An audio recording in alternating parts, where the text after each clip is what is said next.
the longest government shutdown in the history of the United States of America, and the people keeping air travel running weren't even getting paid.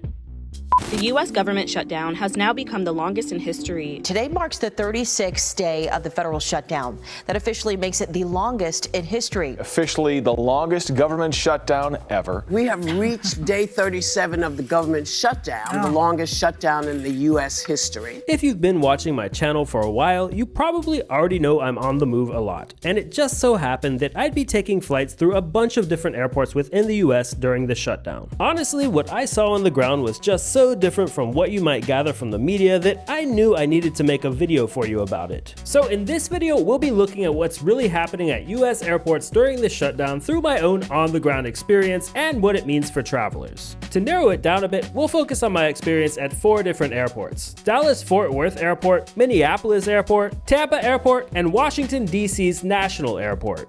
Happening now, travel misery taking off. Air travelers across the country are bracing for mass delays and cancellations. Yeah, it's been a mess day after day. If you've watched the news lately, it probably looks like airports are collapsing. Canceled or delayed flights, chaos at checkpoints, the system breaking down. There's plenty of blame and finger pointing going around, but very little attention on the people actually keeping things moving at airports. On the ground at the airports I visited, the story was very different. But first, let's just go over why a government shutdown like this has the potential to be so problematic for airports. When the US government shuts down, it means non-essential government operations stop. But obviously, aviation can't just hit pause. Folks like TSA agents, air traffic controllers, and FAA inspectors are all considered essential, so they're legally required to work, without being paid, at least until Congress and everyone connected to it gets their act together.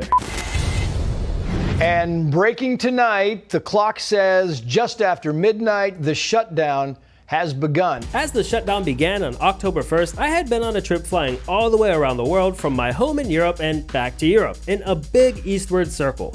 After spending some time in Japan, my next stop was the United States, and to say the least, I was pretty unsure of what I'd find flying during the shutdown.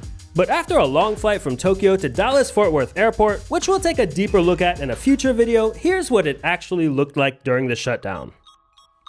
Upon landing, I honestly expected chaos. Instead, I found my way through border control even faster than usual. When I had to re-clear TSA security for my domestic flight, it took me a little under 15 minutes. When you need to re-clear security, you can just choose any security line, even if they're directing you to a specific one. Lines were moving, the staff were friendly, and you'd basically never know they weren't being paid. It honestly felt almost like business as usual.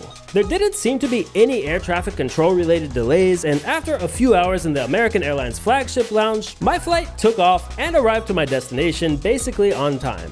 But it's also important to point out that we're going chronologically here. My flights to and from Dallas-Fort Worth Airport were only my first experience traveling during the nation's longest government shutdown. As shutdowns linger on, things generally do get worse as they pertain to aviation, but then again, we're talking about the longest shutdown in government history, so as this video goes on, we'll be getting into uncharted territory. But anyways, 5 days later, now in the 3rd week of the government shutdown, I made it to Minneapolis Airport. Cold over here in Minnesota.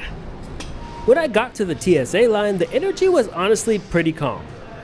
It was a little after the morning rush, and I think a few of the TSA lines that normally would be open might have been closed, but it only took like 5 minutes to get through the line. One of the TSA agents was even joking with passengers, and for the most part, I'd say it was a business as usual feeling. Again, after a little time in the escape lounge, it was time to board my flight, and everything was pretty close to on time. You know, the American Airlines version of on time. But then about a week later, and now entering the 4th week of the government shutdown, I made it to Tampa Airport. Tampa Airport is unique to say the least. I would say Tampa was where I started to see the fatigue setting in just a little bit. The TSA agents still felt friendly and the line wasn't too slow, but the overall morale definitely felt lower to me than what I'd experienced at other TSA checkpoints in previous weeks. Then again, everything was still working very efficiently, and that's only my perception. About 5 minutes flat. Okay, now that I've managed to get my socks on and my shoes. As usual, I headed over to an airport lounge, and yet again, I was in for a punctual American Airlines flight.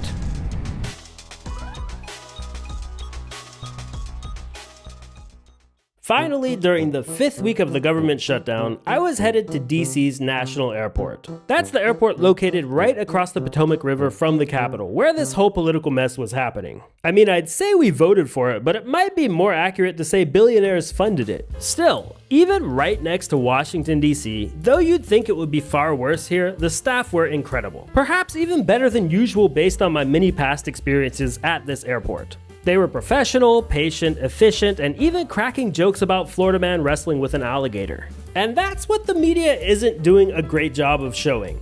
Thousands of people quietly keeping things working even when the system isn't working for them at all. I did end up having a little bit of an air traffic control related delay at National, but then again, tarmac delays are quite common at that airport. So that was my on-the-ground experience, and it wasn't bad at all, to be honest. The FAA is slashing air traffic by 10% at 40 airports across the country starting Friday. The impact here will be huge for the American traveler. But at the time of making this video for you, the shutdown is still dragging on, and if it keeps going, the impact on travel could definitely get worse. But regardless, what can you actually do if you're flying during this government shutdown, especially as some flights are starting to be canceled?